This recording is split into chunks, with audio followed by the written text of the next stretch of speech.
I remember days they used to laugh at me. Used to show them on my records talking casually. Used to say it was a passion on my path to be. Then they told me that I couldn't, so I had to be.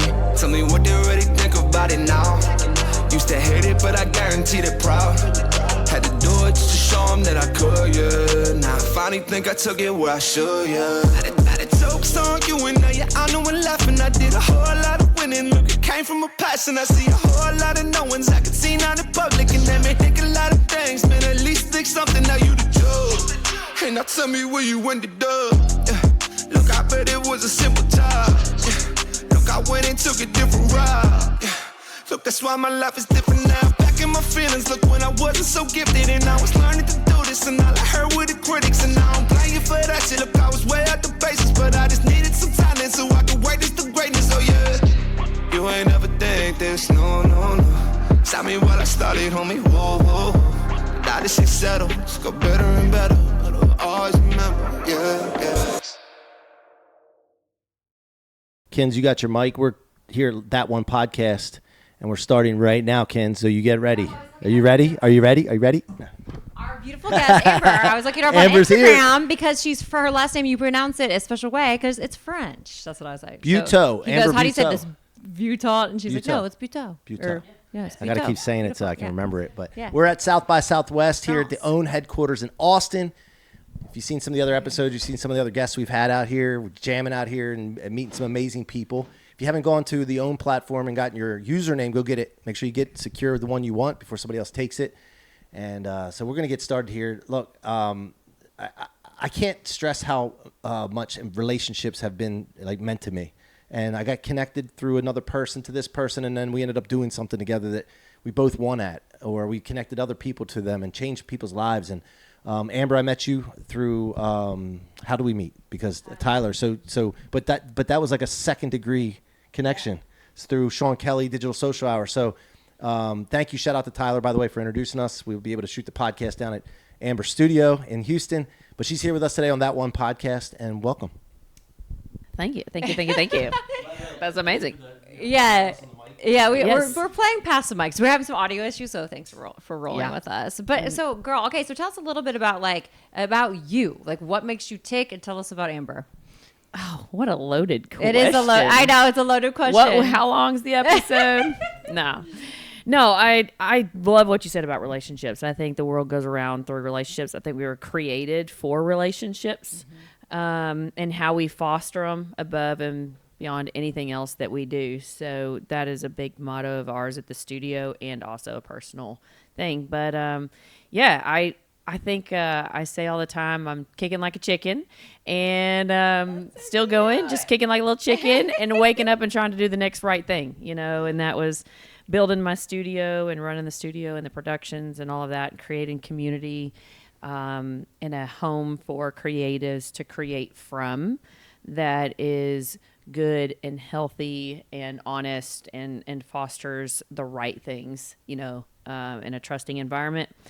And go nail it. Let people just really have a true chance at nailing what, they were put here to create, So I got 2 kids. They are, they're your world, right? Like everybody says about their kids. But I told them, raising them, they have an 18-year contract with me. Oh, I love that. Mm-hmm. That's cool. My youngest just turned 19, so I'm all out of contracts. Those have been renegotiated. Which you would never look like you have a 19-year-old. So that's amazing. How do you balance it all? I mean, I've being a working mama and killing it and cultivating those relationships you were talking about, plus, being a wonderful mom. I think quality time, my faith is really important to me. So I tell people all the time, I got the coolest, the best friend on the planet, and that's Jesus. Like, seriously. Right. Yeah, I mean, he's great. So I think putting a core foundation in your children and then quality time, be present where you're at. Yeah. So it's really hard when you're trying to juggle so many things and you're trying to juggle work and family and friendships and yourself, which is very important. Just be present where you're at. So when I lock that studio and I walk out and I walked into home, I was mom. Yeah. And it's amazing if you think of concentration of something. So I drink Celsius. I love Celsius. But anyways, you know how they have like the little packets? Yeah. And like if you were to put that in this much water, it would be so concentrated you could barely drink it, right? So if you're really concentrated of where you're at, I think makes a big difference. So I try to be present wherever I was at, you know. We're going to have to do this, so bear with me. So I don't know about you. I'm 48 years old. I have an 18-year-old and a 12-year-old, but I still feel like a 20-year-old. Yeah. Do you like ever have those like moments where you're like, how the heck am I at my age right now? I don't know how old you are, by the way. I'm just like, because you're got a college student, so I figured you're somewhere in the, I don't know, 30. Mike is a big kid, though. But you see his devilish grin? Like, I mean, it's angelic. I'm not saying that, but like he gets like a little kid. Yeah, but so you do experience that? 1,000,000%. So like I am so competitive, it's ridiculous. And yeah, I mean, I'm always telling my kids, let's bring it to the pickleball court right now. Let's go play tennis. So I think, you know how they say age is just a number, and I would agree with that. But I do think there is wisdom. So I really take wisdom very seriously. So I do love the older you get, the wiser you get. But that vibrant, just zeal for life has never left me. You know what I mean? That. Like I still wake up and I'm still like, let's go kick some today. What excites you the most? Like what really excites you? If you took a step back, stripped it all away, you're like, you know, like what makes you exude joy? Doing what God's asked me to do would probably be the top thing for me. So I wake up every day. People are like, man, you're crushing it. You're getting to do your dreams, building a studio and all the things. We've had, you know, films and theaters recently and just all the stuff. And I was like, I never even dreamed of doing what I'm doing, ever. Like it was not on my radar to do what I'm doing. It was God's dream to do what I'm doing. So to wake up and get to partner with him, the beauty of that is like, I don't carry the burden. It's him who asked me to do it. So I'm getting to follow what he's just asking me to do. So I'm like, okay, let's do that today, you know, and to see the light turn on for others. We have an intern program at the studio, and all of the kids that come through there that we get to love on and foster. And I ask all of them the same question when they sit down. Actually, I just asked one of the guys that's here helping us today, just what do you do for, you know, your school, or what do you do? And then they usually tell me, and then I'm like, but what do you want to do? Where is it that you want to shine? Yeah. And how can I help you do that? And that is something that I get. That's what will get me up out of bed. That's what it gets me excited, is helping others do what they want to do and were created to do. So that's super important to me. I love that so much. And how if people, when they're having a hard time hearing like their purpose, or, you know, how God wants to act through them, how can they hear it? You know, if they feel a little lost, they're like, I just don't know what I'm supposed to be doing.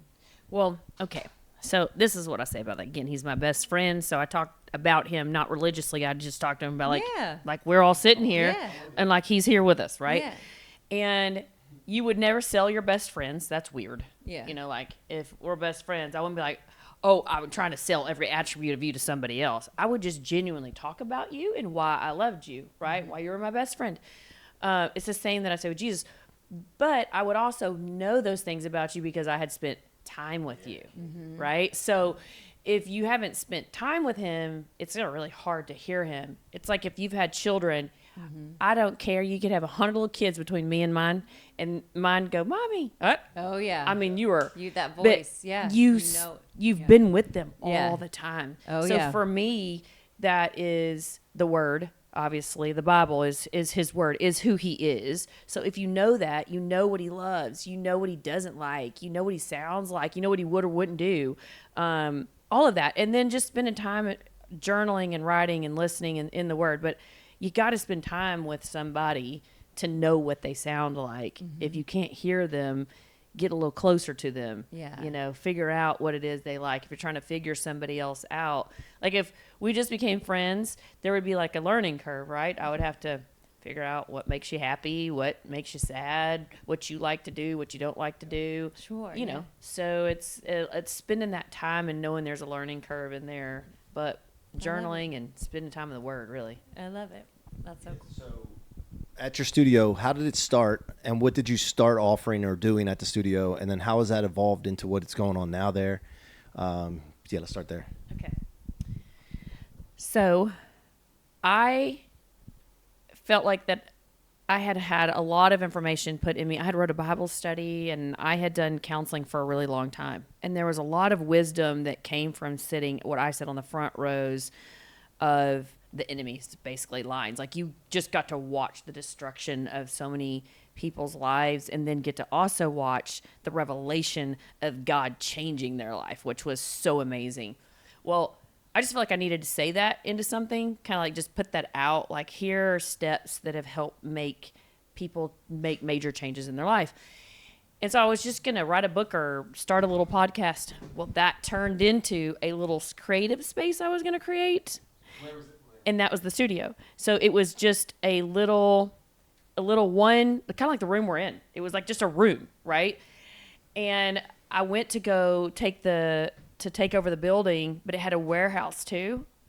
And when I stepped into it and I said yes to it, it was like I was just downloaded with this vision. I drew it on a piece of paper, and now it's like 4 sound stages, like production lounges, hair and makeup and wardrobes and reading tables and all these. I didn't even know what any of that was. I didn't know what a cyclorama wall was. What? A cyclorama wall. Yeah. Okay. Well, you'll see it when you come. You know what? Say it again. Cyclorama wall. So it's the white wall that looks like infinity. Like, you can't tell where there's no hard edges, so it just looks like you're standing in a white space. That's amazing. On camera. I love that. I have a green, like, is it similar to like a green screen, but like a white wall, but like a green, but of white? Not well. I mean, it can be any color, but it's just got a curve. It's got a curve in the wall. That's so cool. Yeah. Yeah. And was that your vision to have that? No. No? I mean, Okay. yes. I mean, it wasn't mine, but like I drew it. Like I drew it out and I did the whole thing. I remember pulling up to the studio crying, and I was like, I have no idea what I'm doing. Like, no idea. I don't know what I'm soundproofing. I don't know if I'm soundproofing inside, outside, why, what. And then I looked at it and I was like, what do you even do with this space? I mean, that's how, like, I was just like, well, so when people say it was yours, it really wasn't mine. It was just something that I drew out on a piece of paper and built it, and then prayed God just bring me the right people, the right partnerships. That's where the relationships really kick in. And he did, and he has been so faithful. And we've only been open 2 years. I built it 3 years ago, and our movie just won the Gold Crown Award. Our podcast show has 4 awards. Like, all these things, just the amount of stuff that the studio has been able to do in 2 years has just been incredible. I credit all of that to the favor of the Lord and just saying, yes, I'm that kid that's just crazy enough to say yes to the unthinkable, right? Yeah, and then what was the first business model? The first business model was I was just going to make a creative space and rent out just one space, kind of like we're doing here today. Like, you could have just rented this space. That's the business model. Then I realized the actual business model is the bigger stages. That's where I could get bigger productions to come in. So I started building out each piece the more that I realized where the money would be coming and how it could be used. I came from real estate, so obviously rental was one of the ways that I saw business for sure. And so I was like, how many spaces can I rent at one time? How can I maximize every square inch of this place? And then how can I use that to create what I feel like I'm supposed to create and it pay for itself, right? So that's pretty much what I started doing. I started off with, we have a show and it's called Set Life Inspiring Stories of the Entertainment Industry, as like a model, right? Because if you are going to have a space, you got to show it off somehow. So I was like, okay, we're going to create our own show from it, show you what we can do from it. And then I never even thought, I didn't even know that shows could even win awards or anything like that. I just did it straight up as a marketing and give back to the community. I couldn't find it to get into the industry and to inspire other people that are in it. I couldn't find anything like that. So I just created it. I couldn't find a space to create what I wanted, so I just created it. All the while going, okay, now how do I make it make money? Yeah. To keep it, to pay for what I needed. I think that's great. That's the part 2. So you just created it, but then you got to figure out how to make money. Yeah. How to make it make money. Yeah. And so then that's when I just started figuring out what could be shot in there, what do people need this for, and then just started marketing towards that, which one of the biggest things I would say in business is adaptability, and don't overbuild and don't overstart. Don't minimize small beginnings. right? Like, don't try to go and get to the very end. Start where you are with what you have in your hand and grow from there. The natural growth process is the best one that lasts. If you jump steps, most likely it's going to draw you back to the beginning. Also, if you build something that nobody wants, you need to know what the market wants, right? So, like, I was talking about to somebody earlier today. We did That1 Podcast tour.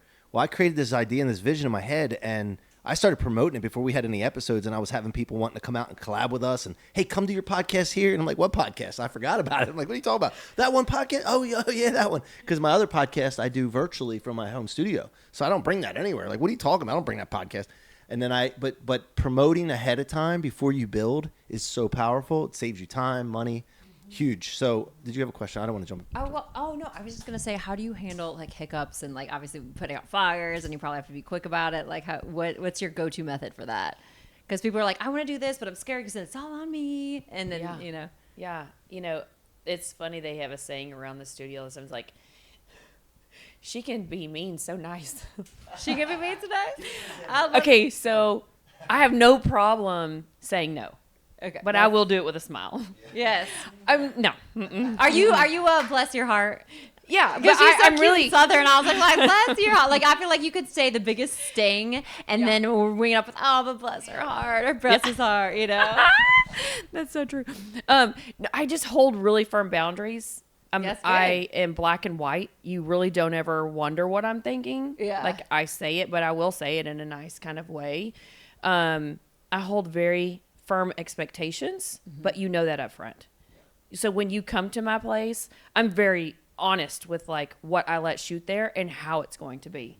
Anybody that I hire new, I try to care about them first and find out about them, help promote them, all the while telling them this is the expectation that is our environment here. So I love you. Outside of these doors, you can do what you want to do because that's in your environment. But in these doors, this is our structure, this is our environment, and this is how we run things. So dressing a certain way, carrying yourself a certain way, the products that we put out, excellent is always main priority for me. And I'm kind of very detailed, but I think some people can be really jerky. I can say assy in it. You know what I mean? And I'm just not, like I'll make a video and I'll just say, hey, the coffee pot needs to be turned this way, and just kind of go through it so my expectations so you don't get to the blow up. You don't get to the problems. Yes. Sure. Yeah, I think that communication is key and not being afraid of offending somebody and doing it with a kind heart. But I think if you don't care about the person first, rules without a relationship equals rebellion. Oh, yeah, that's true. That's a gem. Say that again. Yeah. That was a gem. So rules without a relationship equal rebellion. Yeah, it's true. So you got to put the relationship first. Yeah. Then you put the rules. Then they have boundaries and respect. Yeah. So it's just kind of a motto that I run there at the studio. And it's worked so far. I've loved all my people. Yeah. All right. So I need to know about the studio and then, like, what, you have a podcast space. But then, like, for movies or film or TV or somebody wants to, whatever, like, do you build sets? Or, I don't even understand how that works. Is it, like, blank and then they can come in and build something that they want? Or is there things already built, like a kitchen area, and somebody could do a cooking show if they wanted to? And drop knowledge on, to add to that, soundproofing. Because people are like, what do I need to do? Do I need to do all the walls? Do I need to do, Now I'm sure you've learned, Yeah. So it's really just a blank box. Okay. It's soundstage is just a blank box that you can make whatever you want in there. But you have like the grid for the lighting to be hung and, all the outlets and all the power, and it's a controlled environment and all that. So, I mean, we've had it turned into a camping site where it looked like they were camping in there with a real cool. fire. Yeah. We've had it look like they were flying to the moon. We've had, whatever you can create and dream is what you can make in that space, just a blank box. Soundproofing is two things. You've got to make it a sound stage where it keeps all the sound out from outside. You have that. And then you have the bounce sound inside the room. Okay. So it depends on what you're doing Right. and how dead it needs to be, how dead the sound needs to be. And there's all kinds of ways you can test for that. There's all kinds of simple ways. Here's the crazy thing. When I was building my studio, came from construction, right? And I was looking at all the things they spend on doing all this. And I'm like, that is stupid money. Like, well, who does that? So Because you I knew from the I first training, engineered yeah. my own sound panels, which, y'all ready? It is 2x4s, insulation, and weed barrier. That's amazing, though. Yeah, so I just kind of creatively was like, why do you use it? What's it for? How does it work? And so they had to be off the wall so many inches. They needed to have fabric on them that were breathable so the sound could go through it. Then it had to go into a deadening. That needed to be so thick to do it. And I was like, oh, okay, well, I know products that are like that. My whole inside of my studio, it's huge inside there. I mean, the ceilings are 30 feet tall. And it's a lot of space. Well, inside air conditioning ducts, when you put them in to make them quiet, there is a material that you coat the whole inside with, right?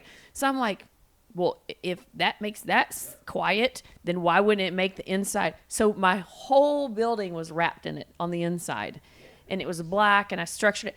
Anyway, so it's just being really creative with the soundproofing. I love it. So there's a lot of ways you can soundproof, especially if you're doing something at home, to do something like this with curtains and ways to make it look good and still do what it's meant to do. What do they think? What do the kids think? What do your two think about, mom and her theater, and like when you started from, and you built it, you did it. Yeah.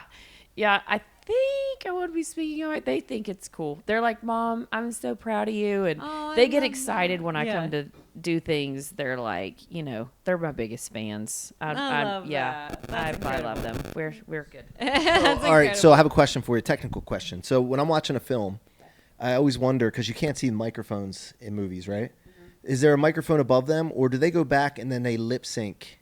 Basically, how do they get the recording of the voice so good? Yeah, no. So there are mics, boom mics over them so that you can capture sound. There is a whole entire team just running sound for films. It's a huge deal when it comes to sound. Now, that's to capture the audio of the person talking and some of the natural sounds. But most of the time they go back in and edit sounds over it. So, like, if we were sitting here and it was supposed to look like we were outside, and we were in the studio, we made it look like we were outside, they would go and put in bird sounds, and they would put in wind. They would put in all the natural, yes. Yep. They, like, beef all those up. That's the voice. The voices are with the mic, yeah. Unless something happens and they have to try to go back and do it, which you don't want to do that. Yeah. You don't want to. You've never seen a movie been made before, or like behind the scenes, or like a. I just didn't know about the voices. Yeah, I mean the infamous Christian Bale like breakdown scene. I mean, because sometimes when you have a really big actor and someone pops a Diet Coke or something, I mean they lose it. Oh, yeah. Or they get out of there. Have you ever had anybody lose it on set? I have worked with the best people. Yeah. So far, I have worked with the best people. I think I've just been really blessed and lucky in that. No, that's good. That's good. Yeah, that has all come in. I mean, there's only one that came in that just wasn't very happy and wasn't very good, and he's a pretty big name, and I think maybe he was having a bad day. Yeah. Who are, you can hold it. Who are the biggest names that you've worked with?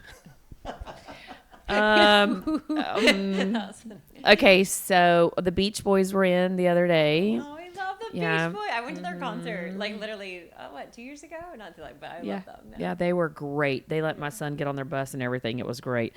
They're still doing it. They are. They're still doing it. They're still doing it. Travis Scott was in the other day. Oh yeah. CJ Strout, he was in the other day. He's a Jesus lover too. He is. He's great. He talks about it. He is so great. And his crew. Then you've got artists like Kim Walker-Smith and Alex Pappas with Hillsong, and they were super great to work with. TED Talks, we've had a lot of different brilliant people with TED Talks that have been in. And just, wow. Do you know they memorize that whole thing? 10 minutes. Memorize the whole thing. They have to turn in their manuscript of word for word what they say. They got to stand up there and deliver that. I never knew, so they have no prompter. Never. No Okay, prompter. It's so interesting. I didn't know that. I thought I they had a know. prompter. That's incredible. I'm like, y'all should be using a prompter. I don't know what y'all are doing over here. But That's they don't. awesome. They want it to come from. I'm like, but it's not coming natural. You're 'cause memorized. You know That's what I mean? wild, though. That's really wild. Yeah. I didn't know that. Yeah. Because I know I have some friends in the soaps. I was just gonna say, and they have like even producers sometimes feed them in their ears, Yep. right? Like Yep. the lines if they because they have so much script To cover. to cover. Yeah. Yeah, I was talking to Tyler Perry's lead creative the other day, and do you want to know? If you don't know this world, you don't know how huge this is, but this is huge. They shoot 90 pages a day of script. That's a ton. Like your average would probably be about 20, and they're shooting 90 a day. That's insane. I mean, they have a machine over there, Yeah. just a machine. Yeah. So That's but, impressive. yeah, there's all kinds of, and then you've got all your big national brands that come in that maybe don't have Olympic players or, energy drinks and all those type things that aren't your A-listers, but big companies that you have to deal with, that we deal with and work with. And Oprah's network's coming soon. And so, yeah, so we get to work with a lot of the... Wait a minute. I'm ready to talk right when I'm ready to talk. What about the marketing of it from the beginning, and then what you do? Obviously, a lot of word of mouth starts to speed up. But like, what did you do for marketing in the beginning to get the type of clients that you wanted, and then what are you doing now with marketing? Okay, so this was, everybody thought it was kind of crazy. I kind of thought it was ingenious. So we're a studio, so you would think that we were trying to go and get like other studios and stuff like that. And I was like, no, we're going to go to the ad agency. Those people, every single one of those commercials have to be shot in a stage, most likely. Yeah. So I went and joined all the ad agencies in town and helped out and all of that and got to know everybody because they all had production teams that they worked with. So that was one of my big marketing things, was just getting socially into the ad space to try to get commercials coming. Because in Houston, it's a lot of commercial stuff. And that's the money. And those are the money. I mean, because I know I do commercial work all the time. And it's like they want the car guys. Because they have all the money and it's monthly and they're changing and they're constant work, So that's congratulations. That's huge that you built this whole thing. I mean, that's What's next? What do you want to do next? Are you going to build like more? Are you going to, do you want to Yes. go retire on an island one day or what's your plan? No. And yes. No, so Texas is really close to passing the $498 million tax incentive for this industry. And as of right now, we don't have, in my opinion, enough infrastructure to hold the work here. From sound stages to crew to equipment, like all of it. I mean, major productions come in, it's just going to suck up all the crop, the cream of the crop that we've got will be taken like that. So unless we start looking at saying, how are we going to not build a $250 million complex of sound stages, which again, that's where I said don't, underestimate the small beginnings, because we need to build it correctly and strong foundation so we can start growing in the right kind of way. That's where I want to come in and say, okay, how can I help build? I have a model that works. How can I go and help build more sound stages at the right size with the right business model that stay and that don't fold? I mean, at the same time that I opened, quite a couple other studios opened, but they opened a lot bigger. And I was talking to them and I was like, hey guys, if you don't have contracts already, the amount of square footage, because I came from real estate, I know what you can get and I know what the rent is. So if your jobs are going to have to be so huge to cover that, if you don't already have contracts to cover it, you can float it for a year, but come the second year, you're going to be hurting so bad that you're not going to be able to sustain your business model. And that was something that was really important to me. I wanted to start small and I wanted to prove the business model. Once the business model is proven, then you can grow it. Like then you say, okay, this is where our biggest margin is, but we have to have this to funnel to this, and kind of squeeze out and flush out where your margins are on what you're doing.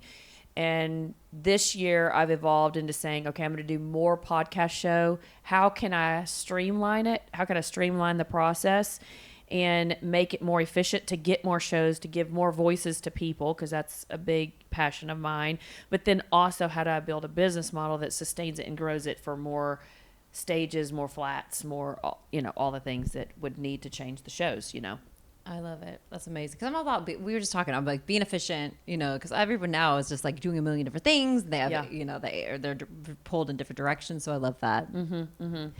Yeah. And you're doing it, girl. At the same time, I mean, you've got the content side where we're making, movies and TV shows and all of that too at the same time. But that's a different kind of arm to me than it is like actual studio, and how it functions and runs. One of the other things I did too was I started offering, so there's a budget, right? And then you look to see what's all on the budget. And essentially you say, how many lines can I take of that budget? And right now it's like when I first started, I didn't even know there was all the lines. I was like, okay, well, I'm taking the rental, right? They have to rent me. What else are they going to need? Well, they always have to have this certain equipment. So I collected that certain equipment and I made a cage, and it's equipment that they all have to have. So I'm like, hey, why don't you just rent it from me? It's easy. It's here. Here's a line item. Perfect. I just took over that. Then they all have crafty and they all have to have food. So then I was like, hey, I'll offer that service. I already know the area. I already know what it is. You got it on your sheet anyways. You're going to have to pay somebody to do it anyway. So let me take that item too. So I just started figuring out where their line items are. And how I can take that on that would make, and then what were my margins I could make on those line items. I'll say we don't have crafty. We don't have any good. We're sorry. We need to step up our snack game. Yeah, we need to work on that. We haven't No, lunch. but We haven't eaten in hours, though. Start small, Kinz. He's like, here's a water for 6 hours. This is the thing, though, like in real estate, because I came from the real estate background too, in mortgage real estate. And I noticed all these companies, if they were starting in real estate, then they would take on title, and then they would take on mortgage, and then they would take on home inspection and all that. And so that's the same kind of thing for us. I'm looking at creators similar to you, what you're talking about. Well, we do the booking for podcasts. Then I'm like, well, people need content reproduction. Then they need social media management, and then they need podcast management. And just but you can't jettison out to those things until you get that core thing solid, right? And stable. Yeah, that's right. So that's where you're finding your like the nuts and bolts of the business plan, like what sustains you, and then what can you pull onto it to support it, and then what do you sub out but then still make a percentage of, right? So like if you know that's right. So then you're saying, okay, like editing, I have an in-house editor for certain things because it's better to do that. I would say staff-wise in what I do, that's most everybody is contract laborers for me. Because the work's always different. Editing is always the same, So editor was one of those that I pulled on that was like, okay, how do I take this and use this? So really looking at what can you take on in-house and it doesn't tax your business model. And then what do I need to sub out that I need to offer so they don't go somewhere else? And I can tell you when the big productions come to town, they're like, we're all looking for a one-stop shop. Who isn't? That's why in real estate, you start taking over all those things. Because if somebody calls and you're like, oh, no, man, I got you. I'll get you this, this, and this. I can give you answers for all these. And they're like, oh, I don't have to go anywhere else. I don't have to do any other legwork. Yeah, I'm going to go with you. And yes, exactly. And so that's what I started doing with the big networks. I was just like, hey, I'll tell you the hotels you need to stay at. I just started figuring out what did they need and how could I meet that need and offer it to them right off the bat. Would you say that's what makes you that one? Because, I mean, giving it to them in a bow, offering like everything all at once, fulfilling their needs. Yeah, I think I took it very serious. Okay, I say this. You can stay at Motel 6 and you're going to have a bed. You are. And we're not going to breakfast probably. You're not going to have like all the amenities that we like. Or you can go stay at the Ritz. And at the Ritz, they're going to have everything and more that you need, right? And I said, we're a little bit like that. We really hang our hat on our customer service and meeting all your needs up front because we'll bust our tail. Like, we'll bust our tail to make you look good. My whole goal is to make production companies look good to their clients because that gets them more work, which gets me more work. It's like the old Vidal Sassoon. If you don't look good, we don't look good. Yeah. Remember that? Seriously, it is true. It's a great steal it. I don't even know if they're around anymore. Yeah, that's steal so it. It's true. That's so good. Can you talk about patience with that? Because like when we're talking about getting keeping the main thing before you branch out, like some people feel like they got to do it really quick because they're watching everybody and comparing themselves to everybody else, right? And then what I always give myself grace with is it's going to take as long as it takes. I'm going to move as fast as we can move, but I'm going to solidify the main thing. And when it's ready, then I'll know, and then I can go to the next thing. So can you speak to patience and what it's, how you've handled your patience? Yeah. Well, that's so tough. It's funny, when I first got into it on my Set Life show, I had all the studio owners on my show, and I promoted them. I invited them in, put them on. I said, hey, we'll put B-roll of your studio over our show. Like, we'll promote you. And everybody's like, what are you doing? And I was like, hey, look, if I got in this business afraid of competition or thought that I had competition, I probably shouldn't have got into it altogether. You can't be looking at everybody else. You got to be looking at what you're doing and then understand that growth happens over time. So you're going to have to be patient. And I think with patience comes the ability to fail. I ask a lot of successful people that I come in contact with, a lot of them the same question. What do you think the key is to your success? Like, what was that for you? And I had a guy tell me the other day, I never had anybody say this. He said failure. And I was like, what? And he was like, failure. If I hadn't learned to fail like I failed, I would never have found the success that I have. So patience and failure, I think, kind of is a great dance, because you're not going to do everything right trying to figure it out. That is what trying to figure it out is. You got to try what doesn't work. You're constantly looking and adapting. I mean, every year I sit down and I'm like, okay, what worked this year? What didn't work? What just took time that didn't bring in revenue that we need to just, I don't care how much you love it. Yeah. Get it out. I think that's the big thing too, about making revenue, and then you got to be brutal with cutting things like, this isn't working, this isn't good, this didn't, this was amazing, we have to do it every time. Yep. So how do you, if someone has a project like it's their baby and they're doing something, they're so excited, and you're like, wasn't good. Yeah. You're like, we're cutting, no.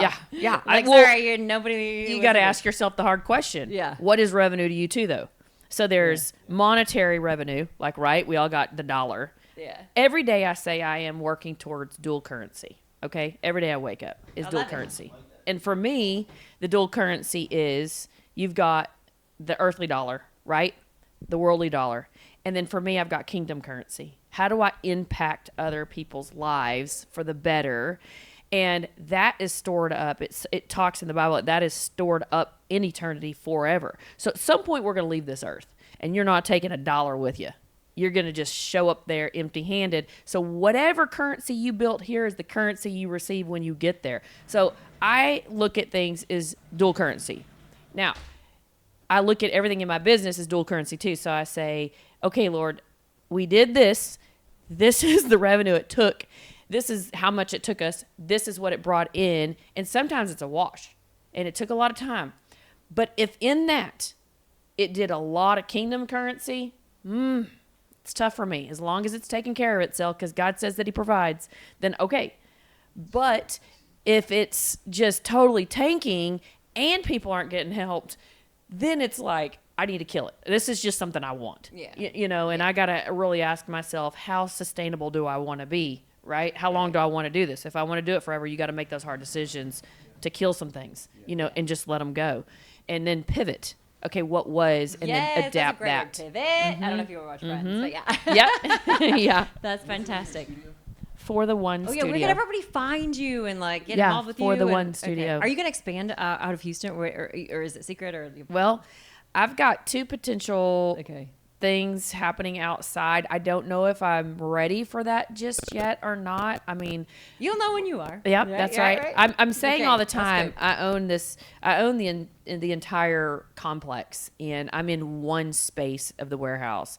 And so I keep saying eventually one day the whole thing will be all studios, and all functioning, and then would have a production hub and an equipment hub and a marketing hub. And, you start taking, if you go big picture, so you got your small productions, and I started figuring out what line items I needed to take over to make it work.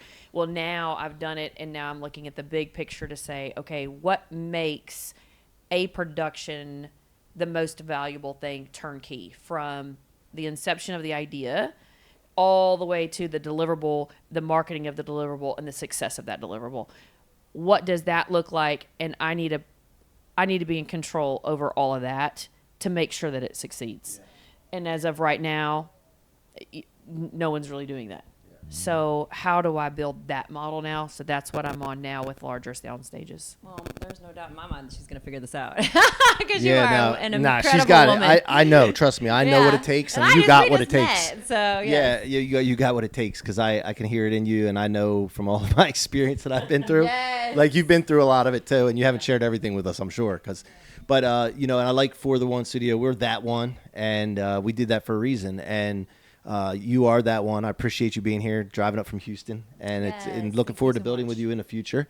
And where can people go to find you? Yeah, so it's the number 1, the word the number 4 studio on all social media platforms. We have a website. You can find us at fortheonestudio.com. But just all the socials, really, is where you can find us. All right, well, that's it. It's your boy C-Roc and Kinz signing off from That1 HQ of OWN here in Austin, South by Southwest. Amber Butaud. Yeah. I got it first time, man. I'm beautiful. Good. She says, hey, pat him on the back. Wait, let Amber say this. So it's beautiful, though. It's just Amber Butaud. Butaud. Hey, by the way, do we have an accent to you? Yeah. Yeah. What is it? Like, is it a Yankee accent? Or is it is a little bit. Yeah. A little bit. Do I sound hit? You sound like you're down from the Houston, Texas area. Why is he back there? Tell me. Oh, bless your heart. Yeah, she's got it. Hey, make sure you guys subscribe right now. Take time out of the equation. Don't wait. Yeah. Subscribe to That1 Podcast. We're blowing up. We're going to be all over the country touring.